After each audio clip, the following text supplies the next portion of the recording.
Chapter 11. The Crucial Day 2. You are listening at Novel Full. Audio. A few minutes to 9 o'clock a.m. Coach Monde looked at his watch before signaling for the teams to take their positions. All the players on the pitch, including Zachary, were waiting for his whistle to kick off the game. It was the moment of truth that would define their destinies. Everyone was tense. Coach Monde had chosen the red team to kick off the game. Emmanuel Loboya and Benny Badabanga were already standing in the center circle next to the ball. Most of the scouts had already begun abandoning their seats in the stands. They had started moving closer to the touchline to get a better view of the proceedings. Most were adjusting their cameras to face the field to capture the moments of the match. Coach Monde looked at his watch again before looking towards Damata on the sideline. The latter nodded. Fui, kick off. Emmanuel passed the ball to Benny Badabanga and rushed forward into the other half without looking back. Benny, pass here, Zachary called out to Benny after seeing him looking around for a teammate to pass the ball. He was unmarked and ready to receive the ball. The latter ignored him and kicked it towards Tony Majembi in the left wing. That was when Edo Kayembe, the right winger of the team in green bibs, came sliding in with a tackle. He won the ball fair and square and instantly hammered it to Wagaluka Francis in the midfield. Wagaluka beautifully controlled the ball and skipped past Benny, who was already tightly marking him. He looked up and kicked the ball high, sending a long pass towards the swift Stephen Mangala, who was rushing towards the box in the red team's half. Zachary and his teammates did not even react as Mangala received the ball just outside the 18-yard box. Only Frederick Luamba stood between him and the goalkeeper. Without looking up, he drilled a powerful shot towards the bottom left corner, forcing Samuel Baraka to pull off a brilliant save. The green team had a corner. The red team was already under pressure due to Benny Badabanga's poor judgment in the first minute. He had chosen to pass to Tony, who was tightly marked by an opponent, instead of Zachary. As a result, the red team had lost the ball and almost conceded a goal. Benny, Zachary called out to the number 9. Why did you not pass to me?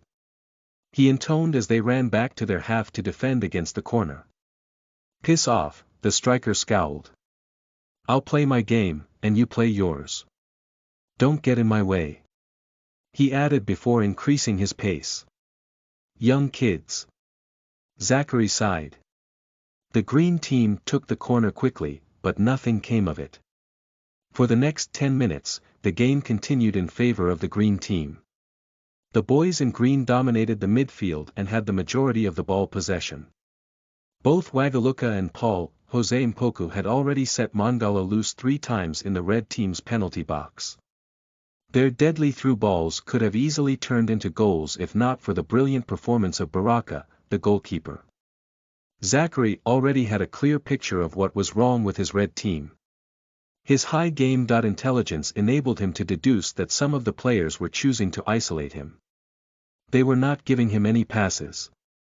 Since he was the midfielder responsible for building up all the attacks, his teammates' behavior was proving costly.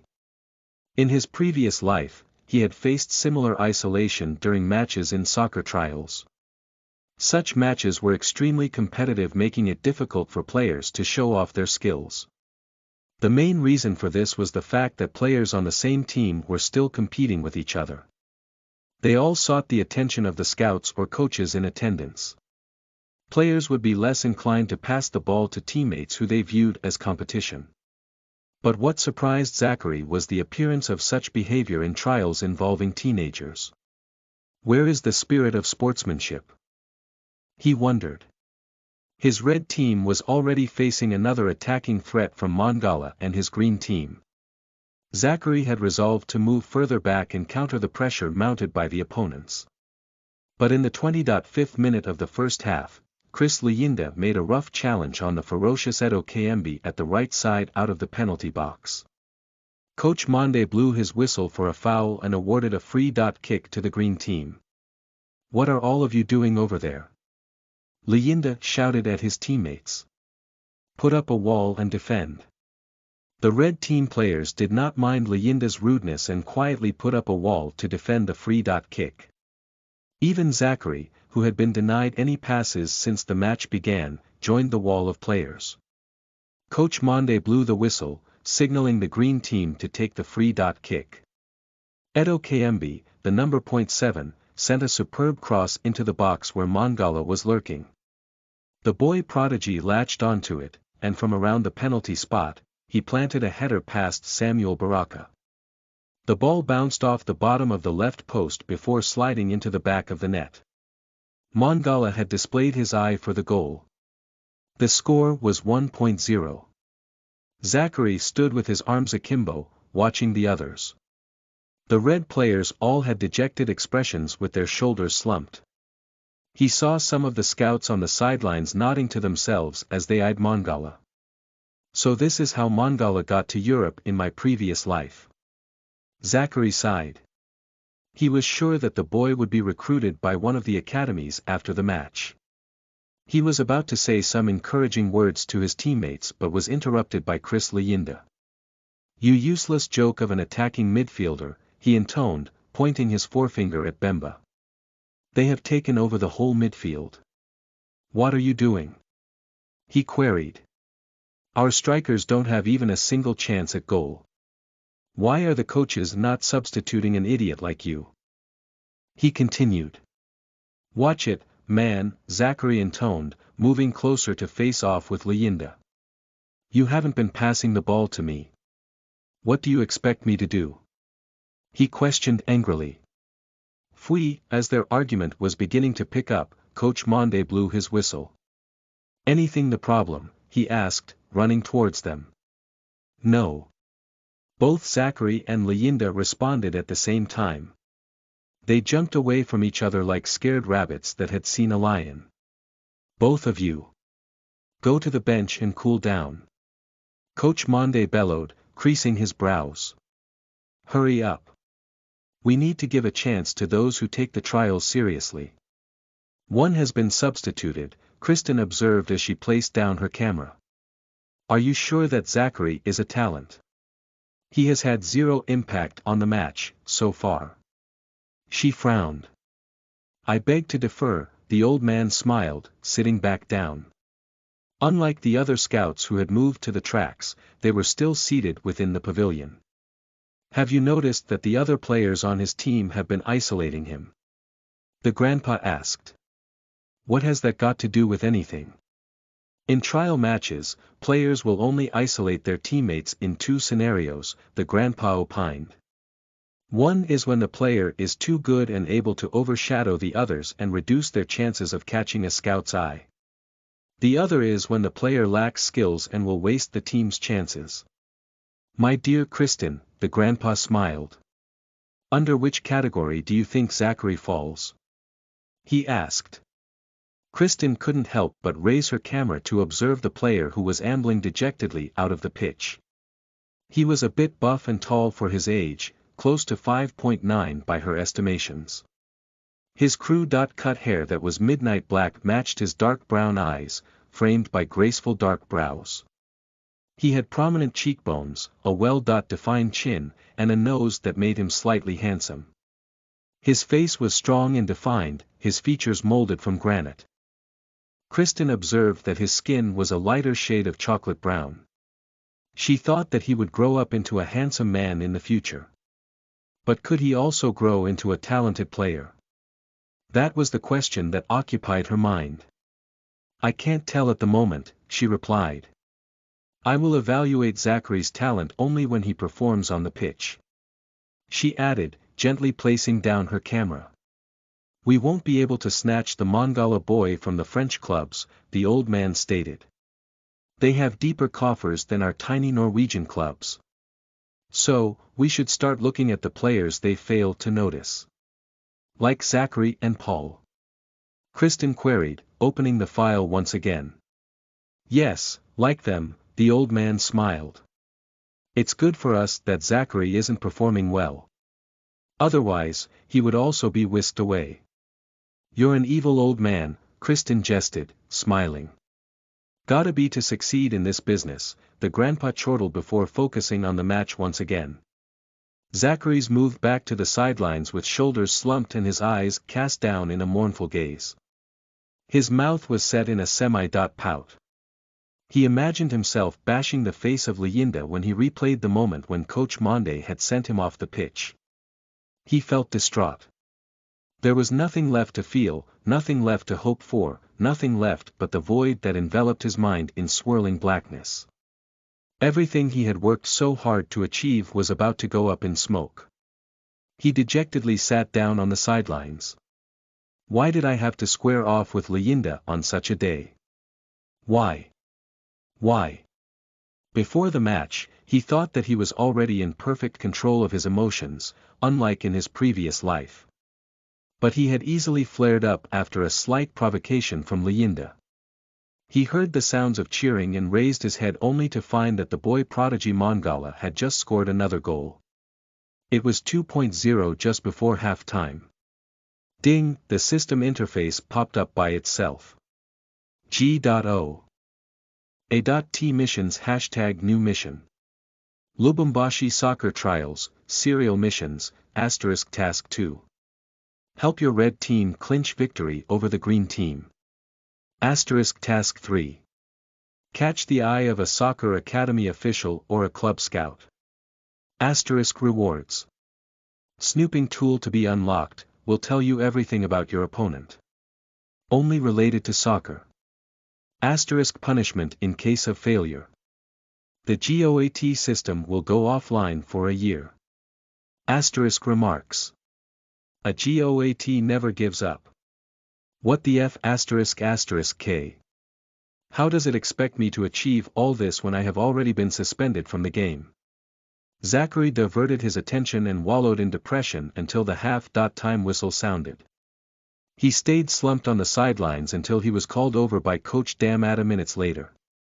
Be calm, how are you feeling?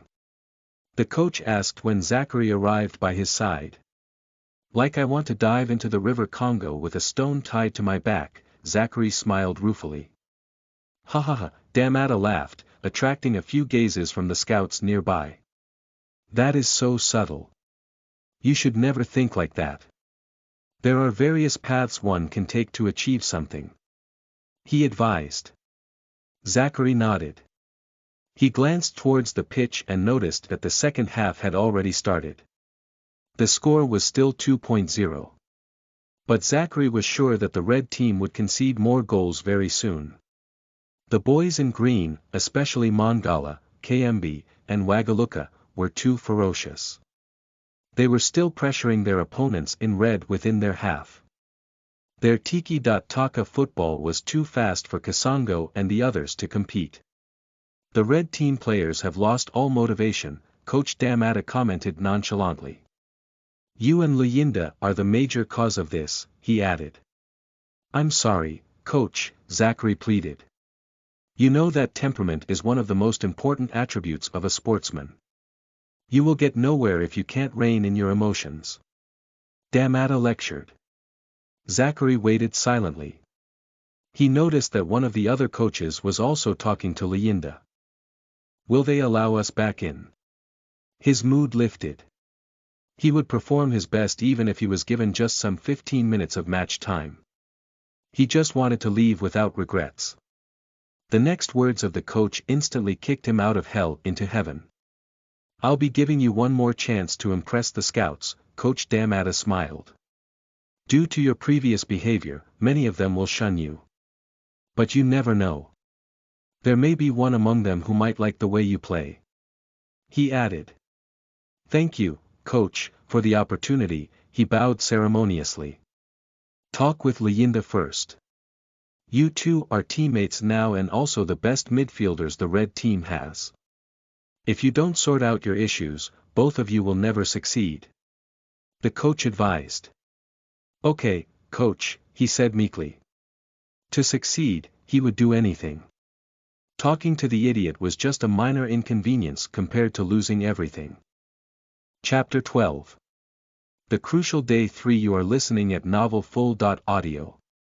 Are you going back on the field too? Leyenda asked once Zachary approached him. He had just finished his chat with the other coach. They were standing on the touchline, waiting to re-enter the pitch. "What do you think?" Zachary asked, the corner of his mouth lifting. "Shit," Leyenda cursed. "I can't believe I'm stuck with you today of all days," he snorted. "Why were you isolating me during the game?" Zachary asked directly, locking eyes with the defensive midfielder. He wanted to resolve the conflict between them before they rejoined the match. Surprise registered on Leyenda's face. It seemed he hadn't expected that question. "I asked," Zachary emphasized. "Why were you not passing to me during the first half? We are in a trial match, not some backyard soccer." "You were not creating any space to receive the passes," Leyenda stammered, taking a few steps away from Zachary. "Seriously? What about that time when I was on your left with no green players around?" Zachary pointed out. He had been creating space for himself to receive the ball, but Leyenda always opted for long balls that cost the red team possession. Okay. Stop bothering me." Leyenda gibbered. He looked around to see if any of the coaches were looking at them. He surrendered when he noticed that Coach Damada's attention was on them. "I'll pass to you when we are back in. But this doesn't mean we're friends. God. I hope this is the last time we play on the same team." He whispered. "What did I ever do to him?" Zachary wondered but said, "Suit yourself. As long as you pass me the ball, everything will be fine. Remember, we have less than 20 minutes to turn this around." He emphasized. Leyenda did not reply. He continued silently observing the match. Zachary did not bother him anymore. His main goal was to impress scouts, not making friends.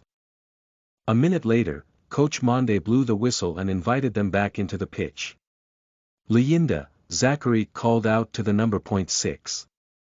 "Don't forget your promise," he intoned before jogging confidently into the pitch. Leyenda nodded and followed. "You're back," Kasongo ran to him excitedly as soon as he positioned himself in the center circle. "Kasongo," Zachary bumped fists with the short winger. "We need to win this game to have any chance of impressing the scouts. So, be sharp. Go back to your number and wait for my passes." "Okay," Kasongo replied and ran back to the right wing. He could see the seriousness on Zachary's face and simply did as instructed. Zachary started observing the positioning of every player on the pitch. The body language of both his opponents and teammates was captured in great detail in his mind. Samuel Baraka, the goalkeeper of the red team, was still fetching the ball to restart gameplay. The ball had gone outside after KMB missed a shot on goal. In the other half, he noticed that the face of Emmanuel Loboya, his team striker, still glinted with a hunger for the game. He was eagerly waiting for the ball deep in the green team's half. The striker hadn't given up yet. Zachary was relieved. For the first time that day, he noted that there were gaps in the opponent's formation. He could see a lot of space between the green team's midfield and defenders that could potentially be exploited by his team. His A+ spatial awareness was already doing wonders. The opponents have relaxed. "Let's play." Zachary smiled. He turned around to receive the ball from the goalkeeper. Baraka quickly took the goal kick. He whipped the ball towards Benny Batabenga deep in the green team's half. Nike Kabanga, the number .5 of the green team, jumped high in the air and headed the ball back to the other half. He had won a header against Benny, the number .9 in red, once again. Leyenda controlled the ball on his chest and immediately passed it to Zachary without even looking up.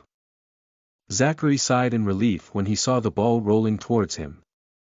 He was more confident as his isolation from his teammates seemed to have come to an end.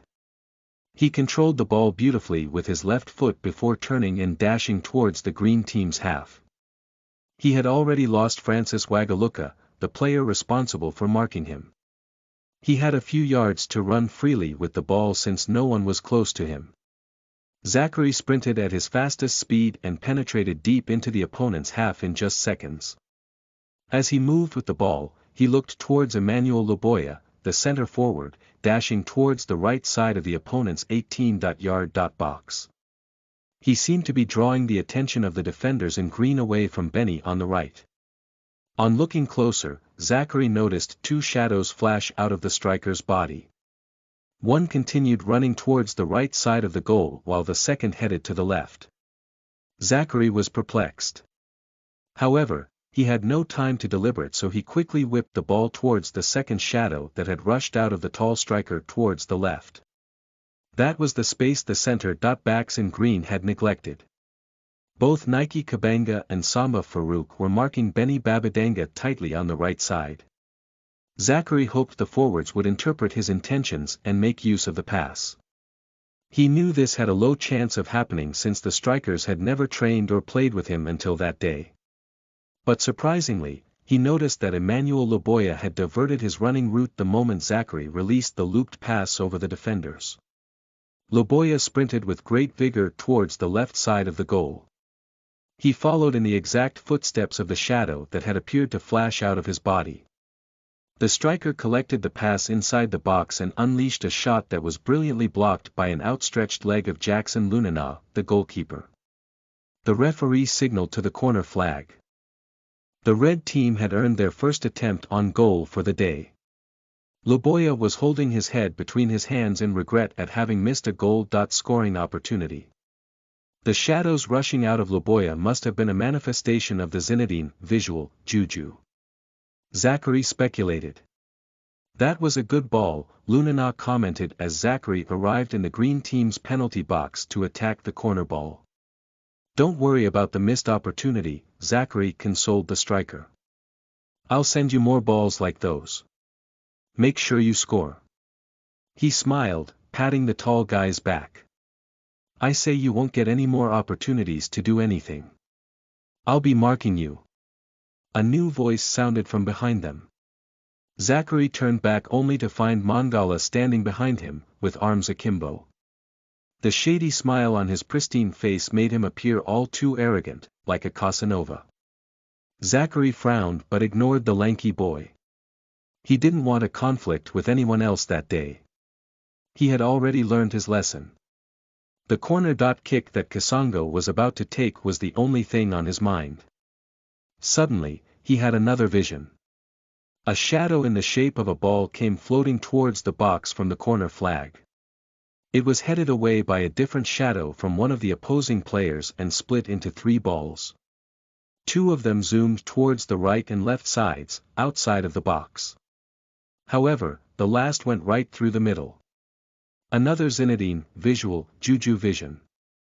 Zachary was excited as he noticed that Kasongo was finally taking the corner.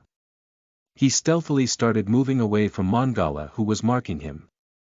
When the ball was close to reaching its highest point, he dashed outside the 18-yard box. He positioned himself before the arc and waited for the ball. He had put his chances on the ball shadow passing through the center in the Zinedine visual juju. Mangala first frowned when he noticed his actions. However, he just smiled and ignored Zachary after seeing the floating ball from the corner.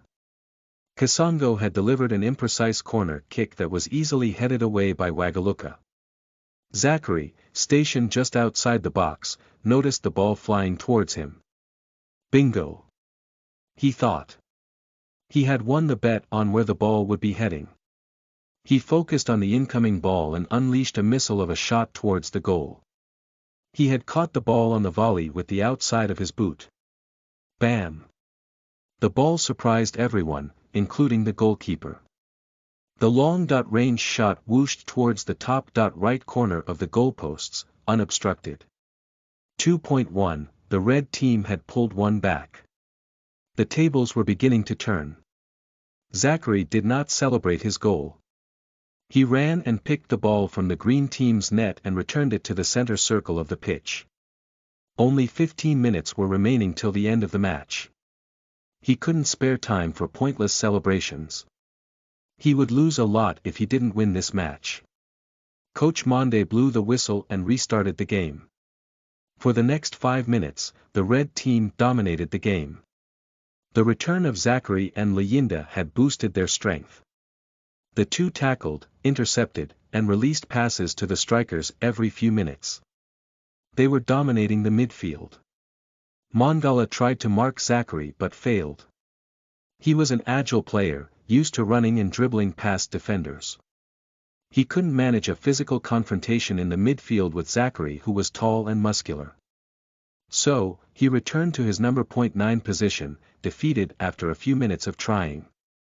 On the other hand, Zachary continued seeing shadows flashing across the pitch every once in a while. Some came from balls and others from players. He had confirmed that they were manifestations of some sort of predictive ability granted by the Zinedine visual juju. They increased his spatial awareness whenever he passed and intercepted balls during the match. They had helped him trace the ball's trajectory when he scored the goal. However, there were also chances of making a wrong prediction. Zachary had found this out after distributing a pass to Kasongo making a run into the box. The real Kasongo headed in a different direction and followed the route taken by another one of his shadows. This was the case even after factoring in the positioning of the opponents and his teammates. In the 20th minute of the second half, the green team managed to find their rhythm once again. KMB, the winger, delivered a teasing cross into the box of the red team. The cross found Mangala, who controlled it well and lashed the ball towards the bottom right corner.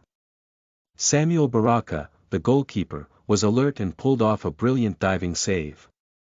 Coach Monde blew his whistle and awarded the green team a corner kick. Mangala and his teammates had a chance to widen the lead. All the players of the red team, including the strikers, rushed back to their box to defend. The green team's defenders followed them. Zachary observed their actions before calling Kasongo over. He whispered a few instructions in his ear before dismissing him back to the edge of the box. The keeper, Baraka, defended the corner ball that had come in low. He punched it towards the sidelines where Zachary had been waiting. Zachary had successfully predicted where the ball would end up and moved into position in advance. He controlled the ball beautifully and sprinted off towards the opponent's half at his best speed. Francis Wagaluka came to intercept with a sliding tackle. Zachary skipped over it and passed the ball to Kasongo, running in sync with him through the middle of the pitch. The counterattack was on. Edo Kayembe used his swift pace to catch up with Kasongo and pulled on his shirt. He intended to commit a professional foul and stop the counterattack. However, Kasongo did not falter. He stayed firm on his feet until he hammered the ball towards Zachary, already into the opponent's half and close to the touchline. There were no players between him and the goalkeeper. All the defenders were still running from the opposite half. Coach Monde, the referee, waved an advantage play even after Kayembe pulled Kasongo to the ground. Zachary produced a stunning solo run from the middle of the pitch to the penalty area. He lashed the ball into the bottom left corner, giving Jackson Lunana, the keeper, no chance. Goal. With 8 minutes to go, the score was level at 2.2. "You were right, Grandpa," Kristen begun. "Zachary is all over the pitch now. His ability to control the game and pass the ball is simply unmatched. Every scout will want a playmaker like him," Kristen commented dejectedly. She sighed while watching the players in red bibs celebrating quickly and rushing back to their half. They seemed eager to resume the match. The grandpa remained silent with his eyes fixed on the pitch. "Grandpa," Kristen crooned, poking the old man's shoulder with her slender finger. "I hear you, Kristen," the old man replied. He turned to face his granddaughter. "We have to get him by all means," he intoned. "I'll talk to the coach who's a friend of mine. Don't worry." "Why does your file say that he's more of a slow-paced player who's good at doing the team's dirty work?" Kristen inquired, frowning. She opened the player file for the umpteenth time that day. "You're asking me. Who should I ask?" The grandpa spread out his arms. Chapter 13. The trial match ends. You are listening at novelfull.audio. The match resumed after Coach Monde blew the whistle. Zachary and his teammates in red marked the forwards of the green team immediately after gameplay resumed. The midfielders in green bibs like Wagaluka and Mpoku had no option but to pass the ball back to their defenders. Zachary's red team was pressing their opponents within their half. At some point, droplets of rain had started falling from the sky. Most of the scouts returned to the pavilion to find shelter from the drizzle. But, a few remained close to the pitch, intently watching the match. Coach Damata, on the sideline, was speaking with Mr. Bernard Christophe, the head scout of FC Nantes Youth Academy. He was responsible for deciding the results of the ADTA trials in Lubumbashi. The other French officials in the delegation had merely come to earn some per diem and sightsee in Africa. Only a few like Mr. Bernard were intently watching out for young potential recruits in the trials. "That Mangala boy is good," Christophe began. "As you mentioned before, his dribbling and finishing skills are impeccable," he added, his eyes never leaving the pitch. He didn't seem to mind the rain one bit. Stephen Mangala had just dribbled past Awax Bondico, the right back of the red team. He dashed into the box and unleashed a low shot which was saved by Baraka, the keeper. The boy prodigy seemed to be the only one still alive on the green team. Coach Damata creased his brows before replying. "What about the Zachary boy? He is the tall guy in the number .8 position of the red team." He pointed towards Bemba's position on the pitch. Christophe frowned, looking towards Zachary. "I see that he's a skilled distributor of the ball," he observed. "But we already have many such boys at the academy. His imposing physique is an advantage over those at the same age. What do you think will happen in the future when the others mature into stronger players?" he queried. "I choose to go with the Mangala boy. KMB, the winger of the green team, is also an option," he intoned. "Our scouts have been observing Zachary since he was 12, and I assure you that he's a talented young man," Coach Damata argued. "His game intelligence is at another level. That, coupled with his strong body, makes him a good product to shape into a professional center-back or a midfielder." Damata, as a local coach, wanted to see several young Congolese talents joining the French youth academies. That way, DR Congo would perform better in future international competitions. "My dear coach," Christophe said, squinting up at the African in the slight drizzle. Damata knew that his efforts to forward the young talent to the Nantes Academy had met a roadblock. "Do you doubt my vision? Do you think we would be here in this backwater if it wasn't for the sponsorship from the ADTA?" Christophe smirked. "We promised to select about 4 players from the trials. Be satisfied with that. We have gathered enough information about the Zachary boy to make a decision." The left side of his red lip tugged upwards, creating a sort of sinister smirk on his aged face. Damata remained silent for a while, watching the proceedings of the match before asking, "Mr. Bernard, aren't you watching the match?" Damata questioned, pointing towards the pitch. Zachary had just released another through pass to Emmanuel Luboya. The tall striker braced himself and unleashed a mid-range shot that went just over the crossbar. The green team had a goal kick. "We know that your boy had his left foot wasted in an accident," Mr. Bernard intoned, gently shaking his head. "What?" Coach Damata frowned. He had heard about Zachary's accident from one of the TP Mazembe scouts. But, it didn't seem to be anything serious. The French scouts' focus on such an unimportant detail bugged him. "We wouldn't take anyone prone to injuries, no matter how talented they are. The boy having his ankle ligaments torn ended his path to becoming a professional soccer player," Mr. Bernard stated. "Can't you give him a chance by letting him take a medical?" Damata pleaded. "Players do get hurt, but they heal and return to the pitch." "Enough," Christophe frowned. "We have already done enough background investigations to decide his fate. We even went to the CMC Community Hospital, where the boy was formerly admitted after his accident, to verify the details. From the X-rays, we all concluded that his left foot is a goner. The scout added before focusing his attention back on the match. You African coaches are all the same, Coach Damata heard him mumble in a voice just enough for him to discern. You never try to check the background information about the players. All you do is sign finished products when they play a good game or show some skill in one of your trials. You never research chronic injuries, background, family history, or how these factors might affect the career of a player. All you do is end up wasting valuable resources on players that will never make it. That is a weakness of the African soccer talent development system. The scout sighed, shaking his head. We do have players who have recovered from such injuries even at the international level, Damata argued. That is the case of one time in a million, Christophe interrupted. Those are usually rich players with access to the best doctors in the world. Their clubs give them access to the right medical treatment immediately after they get injured. What did you do for a potential young talent after he suffered an injury? You left him to tend to his wounds without any support in a hospital. Christophe scowled, his voice turning dramatic towards the end. He spread out his arms and asked, Coach Damata, what did you expect to happen?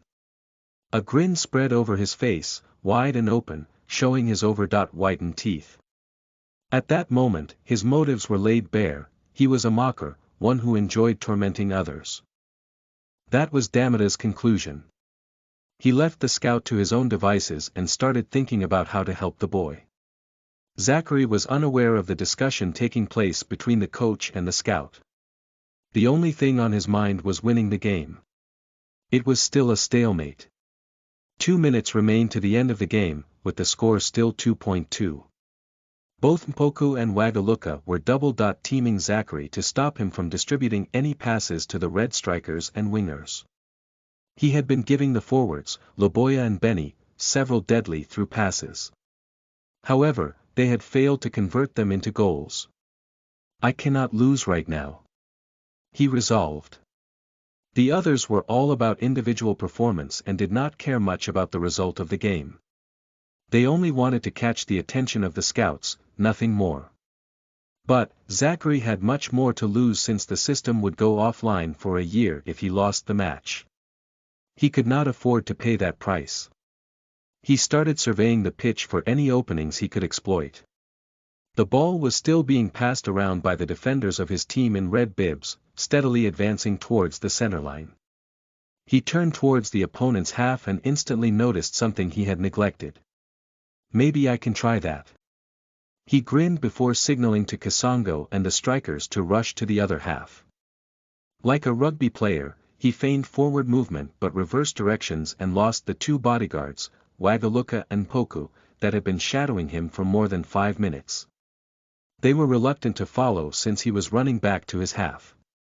They became even more confused when they saw the strikers and wingers jogging towards their goal, in the opposite direction. Here, pass here. Zachary hollered out to Luyinda who had just received the ball. Luyinda stayed true to his promise and instantly kicked the ball towards him.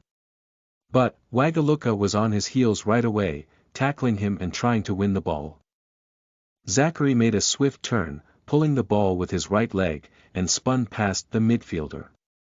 He then accelerated and dashed off into the opponent's half, dribbling past Mpoku and Edo Kembe along the way.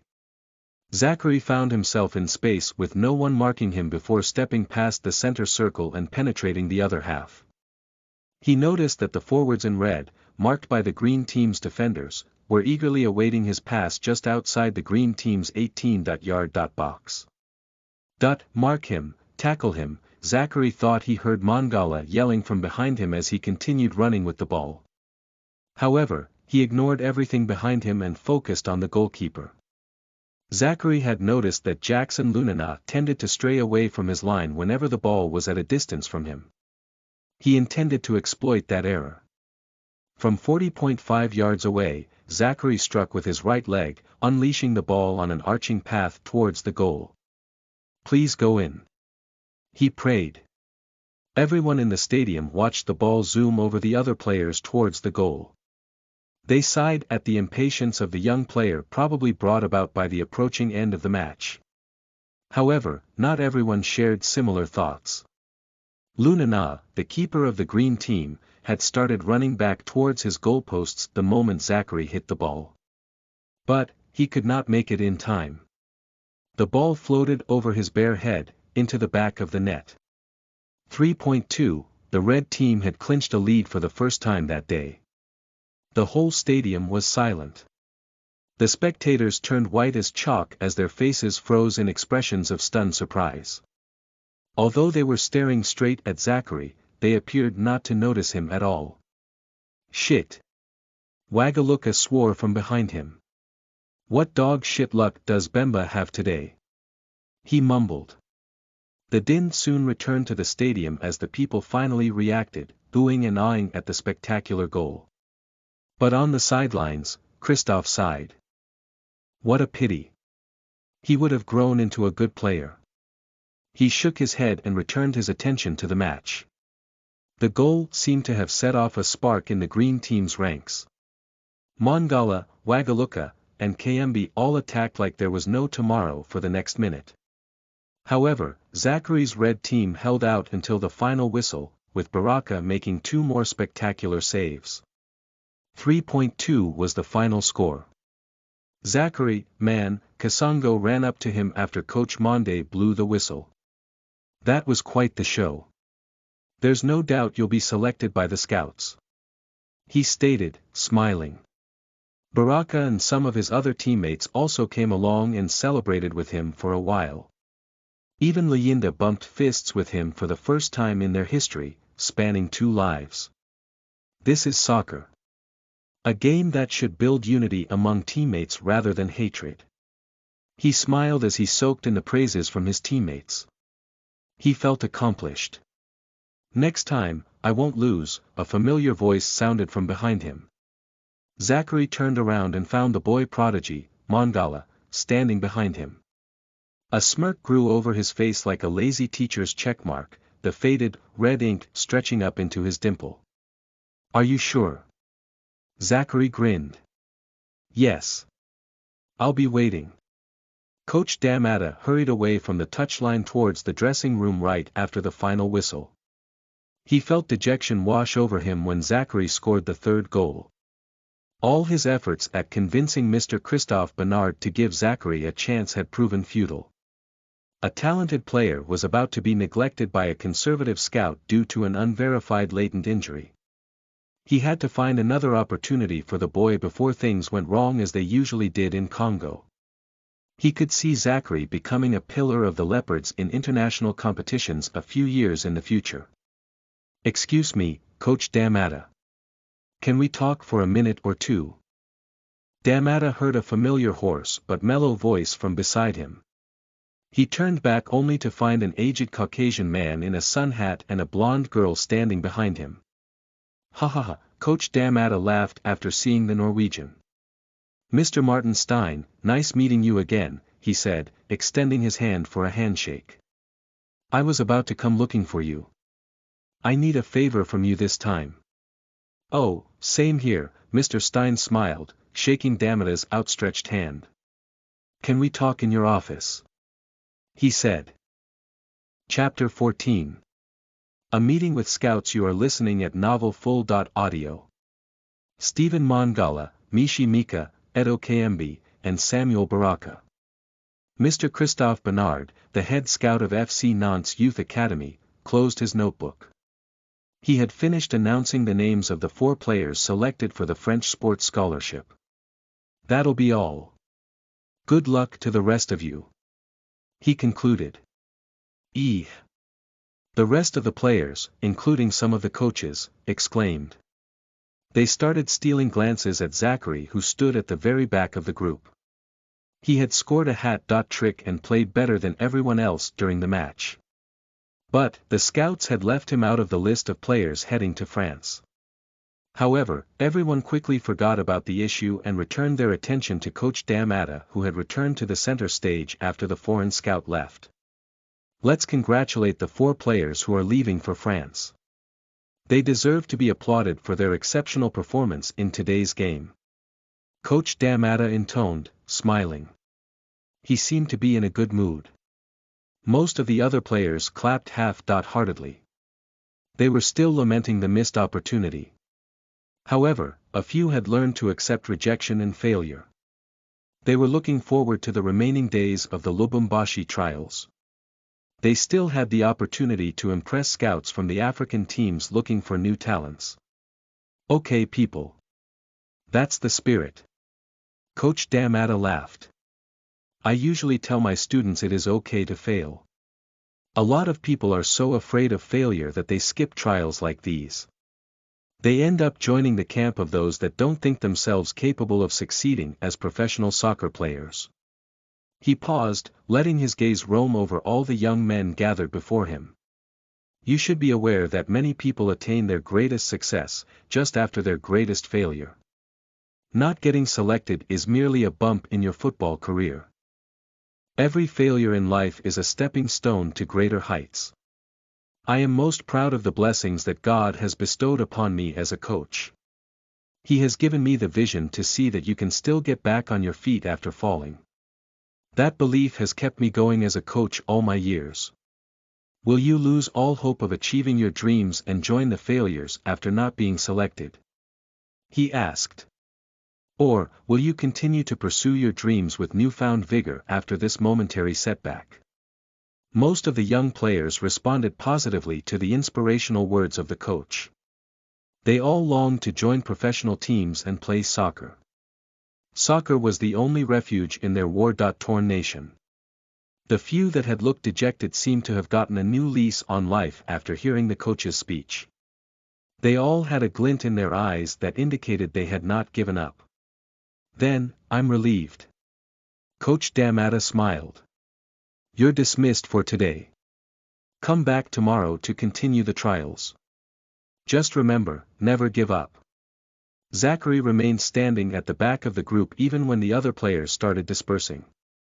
His world collapsed when the French scout announced the results. Pain circulated through his mind like waves on frigid sand. Why wasn't I selected? Was it because of my outburst during the first half? Several questions ran through his mind as he attempted to make sense of the scout's decision. He could feel the eyes of the departing players on him. Some of them had pitiful expressions, whereas others looked on with mockery like their situation was any better. They seemed to have forgotten that they, too, had not been selected. Young man, he heard someone calling him from the side in a classic French accent that didn't belong in Africa. He turned around to find the head scout smiling at him. You're Zachary. Right. Mr. Christophe Bernard asked. Yes, that's me, sir, Zachary replied. He had no idea why the scout was initiating a conversation with him after leaving him out of the selection. Zachary felt like punching the Frenchman in the face to relieve his mounting stress. However, he calmed himself after considering the repercussions. He didn't want to be blacklisted by all the scouts of the academies partaking in the Lubumbashi trials. I'll do you a favor, young man, the scout began solemnly. With your injured foot, you'll never make it among the pros. Just give up and find something else to do before you injure yourself again. I hate to see a young man wallow in despair after investing all his time where he'll never succeed. Injured foot. Give up. Is this the reason for my not being on the list? Zachary started connecting the dots. His mood lifted. His greatest fear had been being blacklisted by the international scouts due to his unsportsmanlike behavior in the first half. But the French teams only left him out due to a supposed injury. He couldn't help but smile ruefully. I have said all that can be said. Take care. Mr. Bernard moved away and disappeared into the mass of scouts leaving the stadium. Did he come to tell me just that? What a busybody. He scoffed. Zach. Kasongo's voice called out to him. What did he want? Were you selected? No. Just telling me to give up on soccer. Zachary smiled, turning towards his new friend. Say what? Why? He thinks I'm injured. Are you? Kasongo frowned. Not at all. I'm as fit as a fiddle. Zachary smirked. Then ignore the idiot. Kasongo smiled, patting his shoulder. We still have a chance tomorrow. I heard that scouts from Raja Casablanca and Orlando Pirates are also part of the delegation. So, don't worry. We'll be selected. I know. Zachary nodded. From the memories of his past life, he knew the Lubumbashi trials were far from over. A few more players would get a chance to join other foreign academies over the following few days. He simply had to perform his best to join their ranks. Are you really okay? Kasongo asked after seeing him spacing out. I'm fine. Zachary sighed. He still felt some dejection at being overlooked. However, he understood he had to move on and prepare for the continuation of the trials the following day. Let's go. I'll help you select a hotel today. Great. Kasongo laughed, jumping up like a little kid. I'll buy lunch, he said, patting Zachary's back. They started trekking towards the gate of the stadium but were stopped by Coach Damata along the way. Thank God.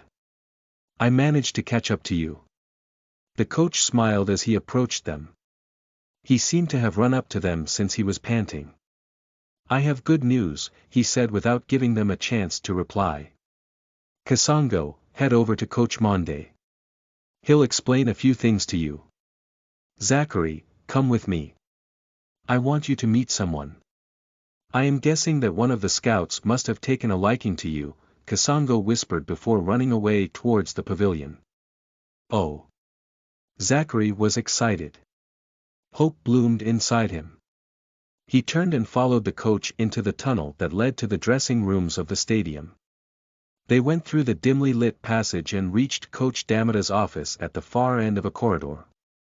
The coach pushed the door open and invited him in. On one of the wooden benches within, an aged man and a young blonde girl sat, waiting quietly. Zachary ignored the old fella. He couldn't take his eyes off the girl holding a camera from the moment he entered the office. He had initially noticed the girl before the match as the delegation of scouts entered the stadium. He didn't pay much attention to her then since she seemed like one of those, flat as a pancake, types. But up close, she looked like one of those models with an hourglass figure often seen in Telemundo soap operas. Her straight blonde hair plunged over her slender shoulders, making her look like a Vogue magazine cut-out dropped onto the streets of Lubumbashi. Hey, Zach. Nice to meet you. She stood up and walked up to him, extending a manicured hand. Her amber-brown eyes gazed playfully at him. They made his heart race like an inexperienced teenager that had met his crush for the first time. Zachary had to drop his gaze in defeat before his mind was overtaken by inappropriate thoughts. His usual swagger, gained in his past life, had fled faster than a gambler from a bookie. Hey, Zachary stammered as he fumbled to take the slender hand of the girl. He realized he had taken too long to return her greeting. He looked at the floor to evade her gaze. The old man suddenly cleared his throat to end the awkward situation. I'm Martin Stein. This here is my granddaughter Kristen Stein. She's a scout in training. Nice to meet you. He also extended a hand towards Zachary for a handshake. Nice to meet you too. Zachary took the opportunity to escape and returned the salutation. After exchanging greetings with the pair, he turned to Coach Damata for an explanation. He was beginning to grow tense under the scrutiny of the foreigners present in the office. These are scouts from the Norwegian club Rosenborg BK, Coach Damata began. They are interested in recruiting you into one of the academies affiliated with them. Are you interested? He smiled. Of course, I'm interested. Zachary was quick to answer. He would never pass up the chance to join a high-performance academy in Europe. As long as he was there, he could find a way to enter the European football system. Moreover, Rosenborg was one of the best teams in Norway and had a proper youth training system. They had even participated in European championships, playing against top teams like Chelsea and Valencia. He remembered betting some of their matches during his previous life. Haha, that's great. I like straightforward young men like you. And, it's good you speak perfect English, unlike most people here in the Congo. You'll find it easy to adapt to life in Norway. Mr. Stein laughed, taking off his sun hat. His deep wrinkles seemed to carve a map of his life on his still agile facial features. His bright blue eyes, framed by thick white eyebrows, glittered in the dim light along with his perfect set of dazzling teeth. Mr. Damata, he turned towards the coach, still standing by the door. I would like to conclude this business before the end of today. Can you initiate the talent transfer procedures from Congo to Norway right away? I can, Coach Damata replied, smiling. But we need to engage Zachary's parents to start the process. Parents. Zachary's heart vibrated like a church drum in his chest. Oh, that's understandable. Mr. Stein frowned. Seems we won't conclude everything today. I even wanted to take him for a medical before we complete the transfer. We can still conclude if we manage to get in touch with the parents within 2 hours, Coach Damata assured before turning towards Zachary. Zach, can you contact your parents right away? We need them to sign the consent forms allowing you to travel to Norway. Zachary sighed before replying, I don't have any parents. I've been living with my grandma in Bukavu for as long as I can remember.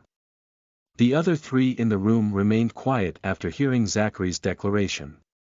They regarded him with pity like he was a street kid. Zachary didn't like their stares. Oh, Coach Damata was fast to recover. Can you get in touch with her? I mean your grandma. He asked, patting Zachary's shoulder. We both don't have phones, Zachary stated. But, I can try getting in touch with a doctor who's our neighbor. Through him, we might reach her by the end of tomorrow. He sighed, beginning to regret not buying a pair of cheap phones for himself and his grandma. The others in the room were rendered speechless for a few seconds by his statement. Kristen especially looked surprised by Zachary's circumstances. Don't worry about that, Coach Damata said confidently. I'll help you complete the paperwork before the end of tomorrow. He patted Zachary's shoulder. Chapter 15. Gearing up for Norway. You are listening at novelfull.audio. Please, Kasongo, Zachary beseeched. He looked up at the sky, tinged orange by the slanting rays of the setting sun. Just 10 more balls, and we'll go back to rest. He moved back and positioned himself just a few steps outside the arc of the 18-yard box. But these better be the last, Kasongo replied. The training has me worn out. I'm on the verge of collapsing. How do you manage to keep this up every evening? Zachary ignored the comment and signaled his friend to toss the ball. Dusk had descended upon Lubumbashi. However, the boys were still in the Kabasa, Maliba Stadium. They were doing personalized training. Zachary was highly motivated since he was doing most of the shooting. Kasongo merely tossed balls to him. Ready, Kasongo hollered out. Set, and go. He tossed another ball with his hands towards the arc outside the 18-yard box. Zachary focused on the incoming ball and swung his left foot, pulling the trigger. He caught the center bottom half of the ball, sending it whooshing at a low angle into the back of the empty goal. Another. Zachary shouted while running back to his original position. Kasongo tossed another ball. Zachary hit it squarely and unleashed a carpet shot that also found the target. For the next few minutes, Kasongo tossed balls while Zachary unleashed volleys that found the target. Goal, Zachary jubilated after hitting the last ball accurately. He felt like he had scored in a major competition. 3 weeks had elapsed since the day of the trial match attended by the scouts. After being selected for a sports academy in Norway, Zachary had immediately begun working on his arrow shot. He believed he would advance it into a GOAT skill after the day's training. So, he opened the system interface to view his progress. User menu * user stats * G.O.A.T missions * system shop, locked, * system lottery, locked, * snooping tool. NB. Please level up the system to unlock more functions.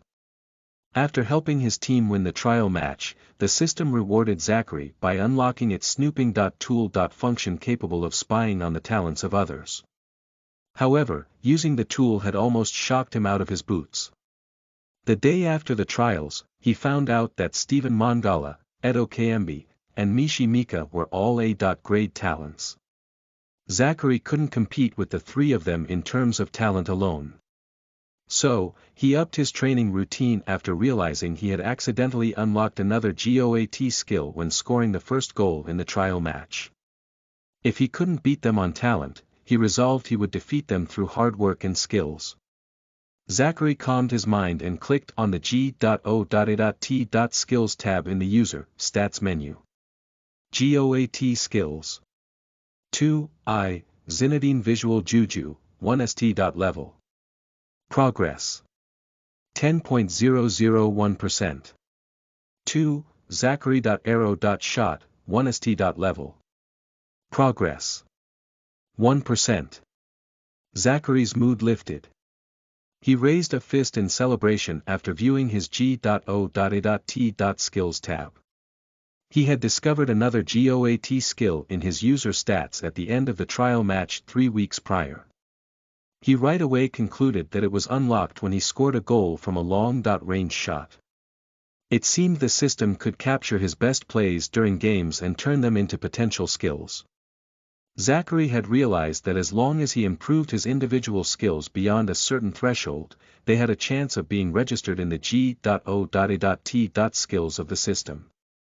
His arrow.shot was one such skill. It improved the power and accuracy of his shots from outside the box. It had been at a measly 0.0001% when he first discovered it. However, with daily shooting practice for 3 weeks, he had managed to raise it to a 1 st. level. Progress of 1%.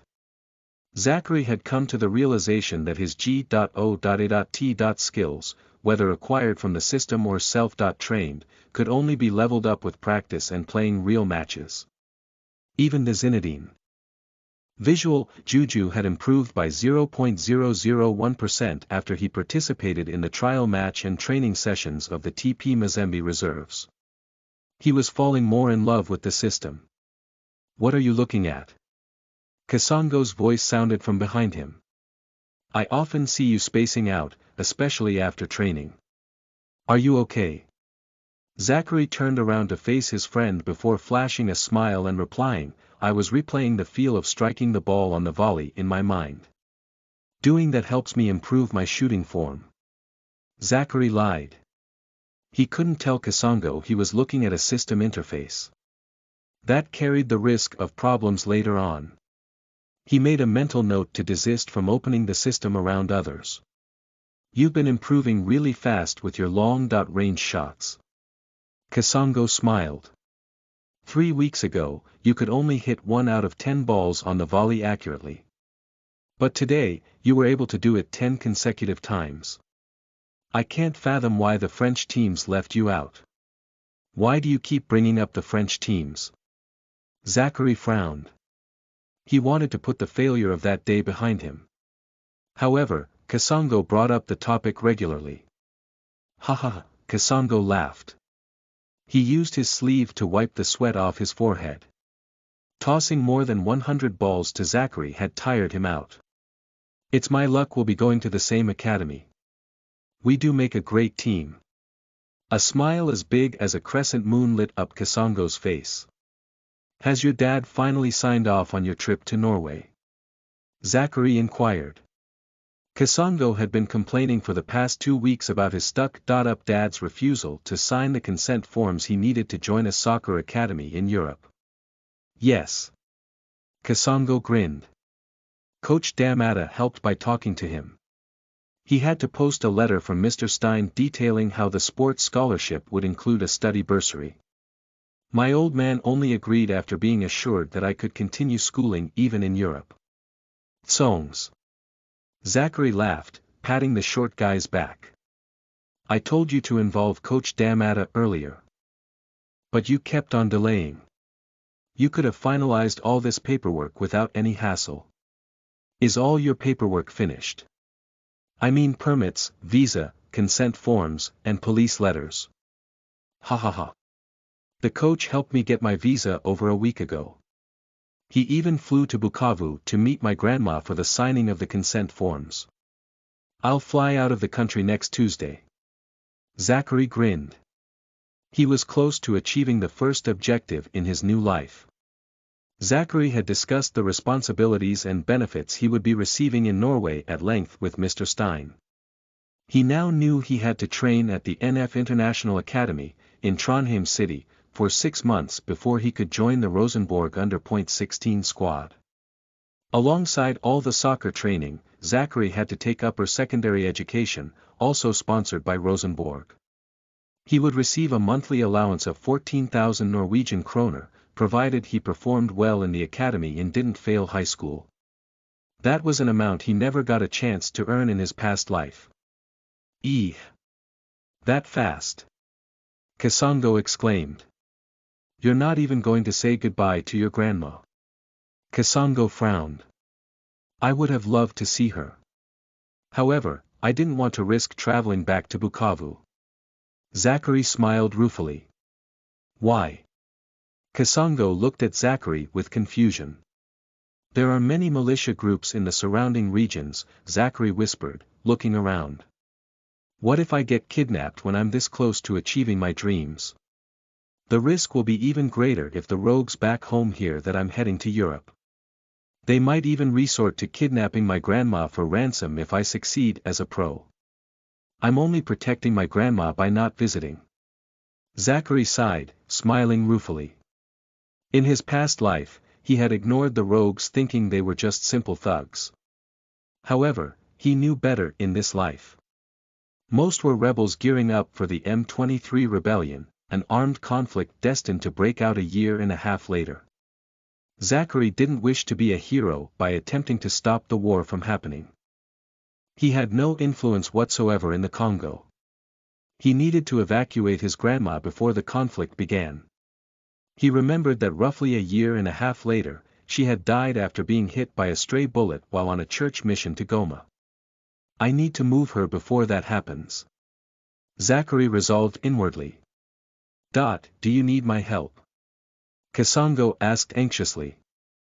I could move your grandma to Kinshasa. No, thanks. Zachary shook his head. The capital has its own challenges. It's no better than the war-torn areas, especially if you lack money. I'll move her to Lubumbashi as soon as I have something saved up. If you need any help, don't forget to approach me, Kasongo intoned solemnly. I'll help in any way I can. Zachary nodded before diverting the topic. When do you plan to travel to Norway? Not sure yet. You need to speed up your paperwork. Mr. Stein and Miss Kristen will be with me on the same flight next Tuesday. We should travel together. Zachary suggested. I'll try my best, Kasongo concurred. Let's gather the balls and head to the hotel. It's getting late. Mr. Stein must be waiting for us. The two had moved into a new hotel with the Norwegian scouts after being selected for the scholarship. Zachary no longer had to worry about his friend's security. His only wish was that the remaining 6 days would pass quickly so he could continue his journey in Europe. End of first volume. Escaping Fate. Chapter 16. Arrival in Trondheim City. You are listening at novelfull.audio. Tuesday, August 17, 2010. Zachary checked the time on his watch. It was 10 o'clock p.m. Traveling sure is hard. He sighed. Together with Kasongo and the two Norwegians, Zachary had taken a morning flight from Lubumbashi to Addis Ababa, Ethiopia. That was the first stop. Over on their 20.2-hour journey to Trondheim, Norway. After a 4-hour rest in the airport, they joined the boarding queue of an Ethiopian Airlines flight heading to Amsterdam. Due to their well-organized paperwork, they faced no challenges going through customs. They then boarded an airport bus that transported them to the plane that would fly them to Amsterdam through the night. Zachary turned his attention to the planes he could see flashing by through the window. Men and women in reflector jackets moved around them, towing loads of cargo or shouting instructions. A few airport vehicles, Zachary could not identify, were parked beside the planes as well. "Are the two of you nervous?" Mr. Stein, on his left, probed. On his back lay a gigantic backpack that shouldn't have been carried by a man his age. Zachary had volunteered to help him with the luggage, but the old man had refused. "Nope," Kasongo, standing opposite them, replied. He was dressed in designer clothes and shoes that made him look like a rapper rather than a soccer player. His white Timberland boots were especially eye-catching in the dimly lit bus. Traveling on a plane is much more comfortable than a ride on a bus. I enjoyed the flight from Lubumbashi to Addis Ababa. The food was delicious. He added, smiling. "Have you flown a lot previously?" Kristen asked from beside him. "Well, just about once a year. My dad takes us on vacations every festive season. Last year we were in France. But this will be my first time in Norway." Kasongo answered, smiling. Zachary chose to stay out of the discussion. He was slightly ashamed to mention his fears to the group, especially with Miss Kristen present. The truth was he was terrified by planes. No matter how luxurious the furnishings inside the airplane were, it would never be more than a flying metal tube to Zachary. The fact that this was his first trip out of DR Congo amplified his fears. He was frightened by the thought of being more than 30,000 feet off the ground.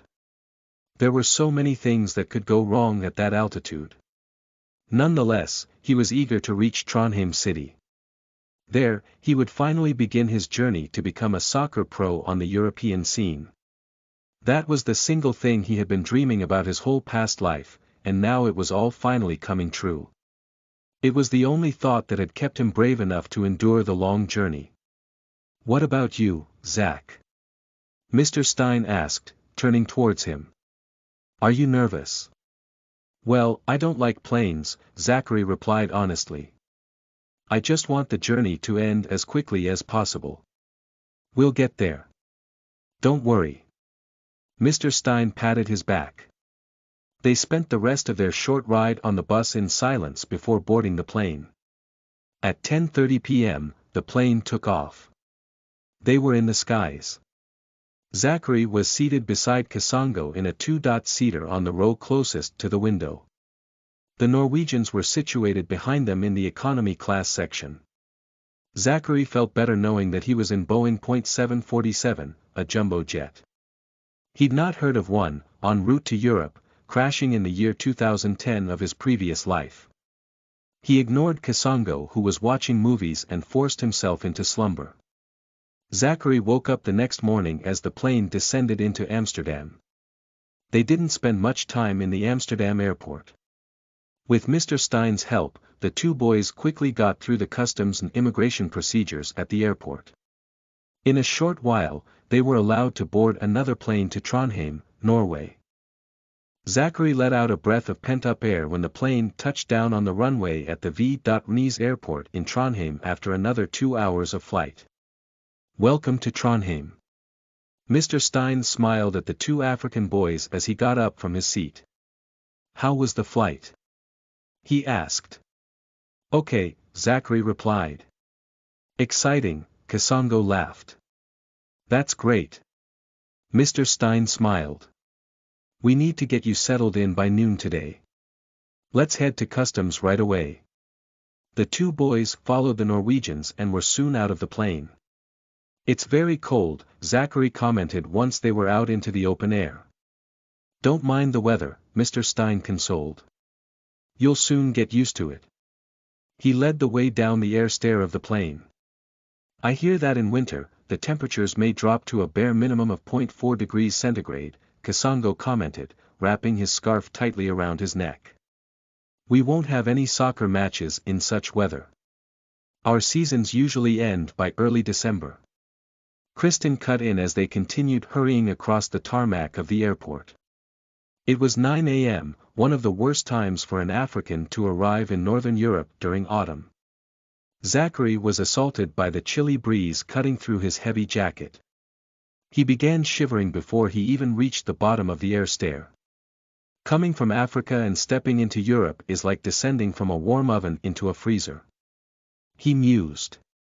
At that early hour, the lounges of V.Nice airport were very serene. The people moved with ease, quiet rivers of humanity freshly roused from their slumber. The floors were clean and white, reflecting both the early rays and the artificial lights. Since their group had already been through European immigration procedures in Amsterdam, they didn't spend much time in the airport. They presented their travel documents and exited the airport only after 40 minutes. A Rosenborg van collected them from the airport and transported them to the city. The city wasn't what Zachary expected. He expected to see skyscrapers like those in American movies all around Trondheim. But medieval buildings covered the majority of the cityscape. Trondheim itself was beautiful and charming, with neat roads and unique urban architecture. The streets were glorious in their inception. The sidewalks made of smooth gray stones, joined with such precision that the joins were almost invisible. The buildings were nothing short of historical, the bastions of the city's pride, stamping its status as one of the eco-cities on the planet. Zachary noticed that there was no garbage or sewage on the streets as they traveled through the city. The city was very clean compared to either Kinshasa or Lubumbashi. We've just passed the Nidelva River. That is the Nidaros Cathedral. There's a soccer pitch around there where you could train in the future. Miss Kristen pointed at a medieval grey church building in the distance as they crossed a bridge. She'd appointed herself as the guide of the two African boys. Miss Kristen, Zachary intoned. Where will we be staying? That was his main concern at the moment. Moholt Student Village, Kristen replied, smiling. We're almost there. You'll like the place. After another 20 minutes, by Zachary's estimation, the Rosenborg van pulled into the parking lot of the student village. Tall brown buildings, roughly 6 stories high, loomed around them. This is the largest student village in Trondheim city, Mr. Stein said after they exited the van with their luggage in tow. Usually, this place is reserved for international students at the Norwegian University of Science and Technology. He continued. However, we've agreed with the university's Office of International Relations. They've allowed us to house our international students here as well. You'll be sharing a 4-room apartment with 2 of our other academy players from Sweden. Come on. I'll show you to your apartment. The old man smiled as he led the way out of the parking lot and into one of the buildings. Kasongo and Zachary followed while Kristen remained in the van. A minute later, they stood in a well-furnished apartment on the 4th floor of the building. In the living room, there were 2 huge fridges, a cooker, sinks, furniture, and other household appliances Zachary didn't recognize. The room was well illuminated by the rays of the morning sun coming in through a huge window that overlooked the parking lot. This is utopia. Zachary concluded. He couldn't help but compare the apartment with his house back in Bukavu that had no access to both electricity and piped water. Choose one of the rooms on the right, Mr. Stein instructed. Room 1 and 2 are already occupied by your housemates who are still away on holiday. He smiled. Zachary selected room number 4 whereas Kasongo chose number 3. Okay then, Mr. Stein smiled. Here are the keys to each of your rooms. You can unpack and rest today. I will be here to take you to meet your coaches tomorrow morning. He handed each of them an envelope with their names. There is food in the fridge if you wish to cook. Try not to move around unless you have to.